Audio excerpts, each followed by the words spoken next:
Hi, it's Stephen here for Bland Designs, and today what I was going to show you is how I get more bang for my buck out of JPEGs. What I mean by that is there's oftentimes you can do a search on Google and you can find lots of images that are in JPEG format. And I don't really like to fussy cut. I'm not really good at it. So I would much rather have my Cricut cut these images out for me. And you can do that. So I'm going to show you how I do that. But before I do that, I want to talk a little bit about what I do it with. Now, I am a great fan of Tim Holtz's paper dolls. And these are a whole collection of little figures. They come in about 3 different sizes and they're on really quality cardstock, and they're very nice to use in your art journals. But sometimes the sizes that they come in are either too big or too small. I want to be able to customize the size. So I can do that. This is an original paper doll from the collection. This is one that I made slightly smaller, but that was on purpose, and I could make it bigger or smaller, whatever way I choose. I print them. What I do first is I scan them using my scanner on my printer. It's an all-in-one printer. I scan it in to my computer, and it's in there as a JPEG. Then what I do is I import it into Design Space for Cricut, convert it so that the Cricut can use it, and make it into a a print and cut file. The beauty of doing this is that I can make multiple copies, I can alter the size, and it's always there. I can use it in the future. Now, this might bring up an issue about copyright, all right? First of all, these images that Tim Holtz is using, I think are in the public domain. I'm not absolutely sure about that, but I think they are. I've already purchased the original images. So once I've purchased them, I believe it's my right to do whatever I want to do with them for personal use. Now, whether or not I can go out and if I made these into something, a piece of artwork that I wanted to sell, I'm not sure where the legalities come into play there. But there's lots of royalty-free images. I'm just using Tim Holtz's paper dolls as an example because I've been working with them a lot lately. But there's lots of images. If you do a Google, okay, let me say that again. If you do a Google search, and you can do what I'm about to show you with those as well. So, and I only use these for my personal use. I'm not selling any of this or whatnot, and I'm not trying to take credit away from people who have done their own original designs. Okay, I'm very much aware of copyright. Just want to say that at the outset. So I'm going to show you how I take something like this and make it into a reusable, resizable product. I'm not going to show you my scanning process because that varies with everybody's equipment, but it's very simple. Most printers today have the capability to scan, and that's all I'm using. I'm just using my printer, the scanning bed on top of it, and put this image down on it and transfer it to the computer. So let's go over to Design Space, and I'll show you how I export it, or import it, I guess the word is import it, into a file that can be cut by Cricut. Okay, so the first thing you want to do is call up and open Cricut Design Space. So you have a nice clean blank canvas. And over on the left hand side you will see that there is a menu. And so you just want to go over and go down to the last item called Upload an Image and click on that. Then you click on the green button that says Upload Image. And then you can either drag and drop your image right on there if it's on your desktop, or go over and do what I usually do and just browse for it and locate the directory that you have it in. Now I think I have it, nope, that's not the directory, I have it in the temp4. There it is. Click on it, click on open, and that will put it up onto your screen. Now you will see that there are a selection of different image types. You can click on simple, for example, but what simple does is it reduces the number of colors in your image. And that's really not the best, especially unless your image is just a simple line drawing. I wouldn't use that. I would use the complex, which I'm going to click on here in a second. Here we go.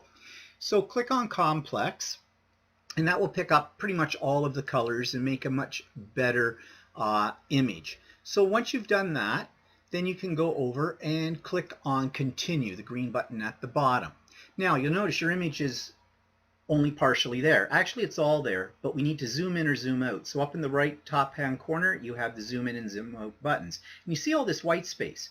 We're going to want to get rid of that white space. And there's several ways we can do this. But what we're going to do first is we're going to click on the crop tool. And just like any editing program, you just simply draw a bounding box around your image and make it fairly close and tight to it. And bingo, now you've got less white space to deal with. So let's zoom in around here, but take a look. There's a little, well, I'll zoom in a little bit more. See those little blemishes? Look like little specks of dirt on your screen? Well, they're not.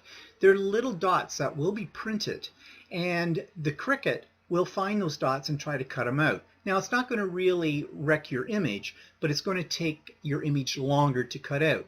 So we want to get rid of those. So I'm just zooming around here so I can still see them, but I'm going to go over to the second tool in just a second. There, I want to make sure this is clear so you can see those little blemishes right there. And I'm going to the eraser tool. And this brings up a little circle, which when you drag it over top of those blemishes, it will make them disappear. Now you can adjust the size by sliding the little scroll bar, and see I've made it bigger, and then hold down your left mouse button and just drag the circle along over top of what you want to erase. Now you'll notice I'm getting that checkered pattern in the background. That's because I'm erasing the white as well. That's the transparent background. So in a sense, I could go all over the white parts and get rid of them this way, but getting closer to the image itself is kind of hard to keep your hands steady and not actually erase part of your image. So this is good for getting rid of some of the blemishes, but if you have a lot of blemishes, there's another way that's faster, and I'll show that to you in a minute. But let's zoom out for a second so we can see the entire white. That's too small. Let's go a little bigger. And let's go and click on the magic wand. And here we have the crosshairs, so we just put them on the white space, click on that, and all the white space disappears. Now, there's some good points and bad points about this. Yes, it got rid of our white space, but if you take a look at her arm right there, at first I thought that was white space that needed to be gotten rid of, but it's actually a pattern in her dress. But if that had been a white space, I would have to click on that to get rid of it. But you'll notice over on the other little girl had little boo-boo. Her dress was too close to the color of the white space in behind. When I clicked on the big white space, it took away part of her shoulder. I'm not going to worry about this for the sake of the demo, but just be aware of that. You want images with high contrast from the background to do this properly. So let's zoom out. We've got rid of the majority of the white space, so let's go down and click on the green button below that says continue. And let's go down there. And yeah. Click that. So this takes a second. Now you're going to get two screens. One shows your image the way it would appear if you were to print it, and the other one shows an outline of the image. But you can still see in that image all the little blemishes I was talking about before. They're still there. They haven't been gotten rid of. We'll come to that again shortly. Keep telling you that. The green bounding box around the one that says print and cut is the one we want. So before we save it, we can give it a name, or it will default to the name of the graphic itself. And you can also put tags in, words that you can search for to find your image again.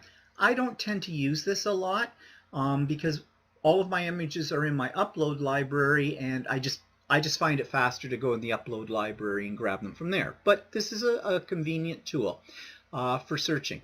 So once you have everything filled out and you know what it's going to be called, make sure that green box is around the print and cut image. And then you're just going to go over to the green bar that says save, and you're going to click on that, and it's going to save it into Design Space. It may take a minute or two for it to get in there. Again, it depends on the speed of your modem and the speed of your computer. So now you can see my image. There it is. I have another image there too that I used earlier, but we'll deal with only this one. So you click on it, and that's going to give you the green bounding box around it, and now the green button that says insert image, and you click on that, and away you go. The image is now going to be put into design space. Now at this point you can do lots of things with it, just like you could with any graphic. But remember, I said there are still blemishes in this, and although you don't see them in this graphic that's come up on the canvas, they are there. They're just very, very tiny, but the Cricut will find them. So in this box menu, you see the printer file. Click on that, and once you do, you're going to get another pull-out menu. Just wait for it. It takes it a second or two. And it should be coming. Yeah, here we go. And up at the top, you see print is underlined. Well, go over to cut. Click on that, and this changes into that outline. But now you can see all the little blemishes. But you also have another selection. It's called contour down at the bottom. You couldn't see that before, but you can when it's in a cut mode. So you click on that, and you get this shadow image, and you get all these little bits and pieces off the side. Click on the green button that says hide all contours, and that's going to get rid of all those extraneous little blemish marks. So click on the X to get out of this, and there, blemishes are gone. A lot faster than using the eraser tool. So let's go back to the print version of this. So we click on the little printer at the top, and our image will now come back, and although it looks the same, there are none of those little blemishes anymore. Now we're ready to go ahead and send this to the printer and cut it. So we click on make it, and it'll give an image. And there it is on our mat. But you'll notice there's a black outline all the way around the image. That's called a registration mark, and that will be printed, but Cricut needs it in order to read where it's supposed to cut on the image. Now when your image is cut out, that box will of course be cut away. So no worries. But also, you can only cut up to about a 6x8 image. Even though you have more paper, it will only cut that amount. So click on the green button, and now you get this new menu.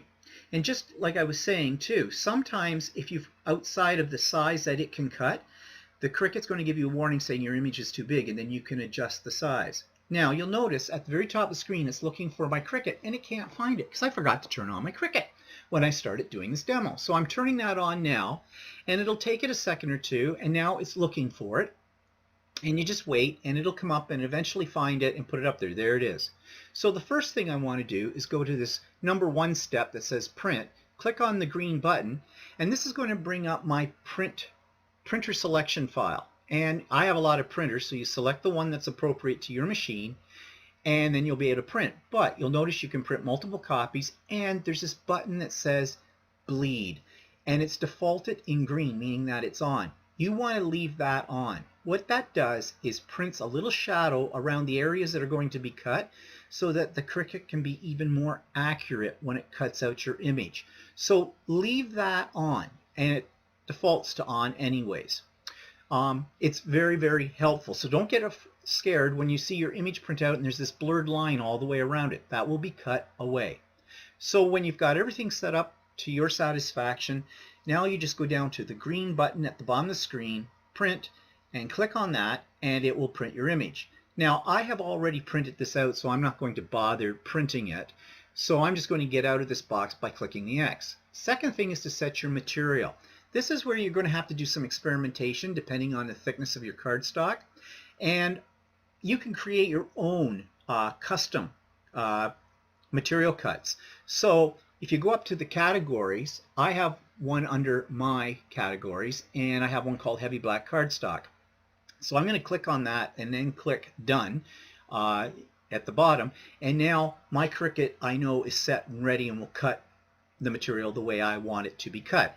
It also tells you to make sure you've got your right knife blade in there, that you've got the right mat in there. So you load your mat, and once your mat is loaded, you're going to see the green Cricut button on your machine light up, and you just click on that, and away it will go.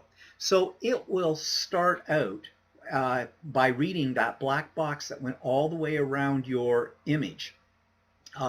And it's basically trying to learn where to cut your image. And then once it's done that, it will cut your image out. And there you go. So now you know how to cut JPEG files out with your Cricut. Saves you a lot of time and effort, and you don't have to worry about fussy cutting. So I hope you liked this, and I hope this was helpful. Thanks for watching, and bye for now.